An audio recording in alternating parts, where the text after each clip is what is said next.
Funchi. A side dish from Dominica. Serves 4. You will need 5 ingredients.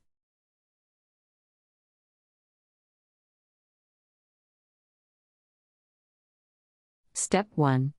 Combine the cold water, cornmeal and salt in a large pan.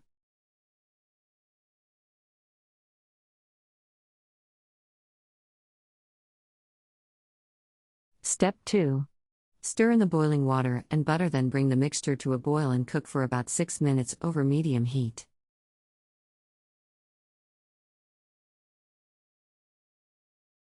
Step 3.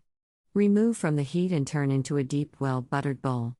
Shake the mixture so it sits well in the bowl.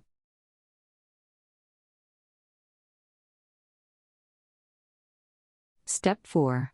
Place a serving plate over the top, then invert onto the plate and serve.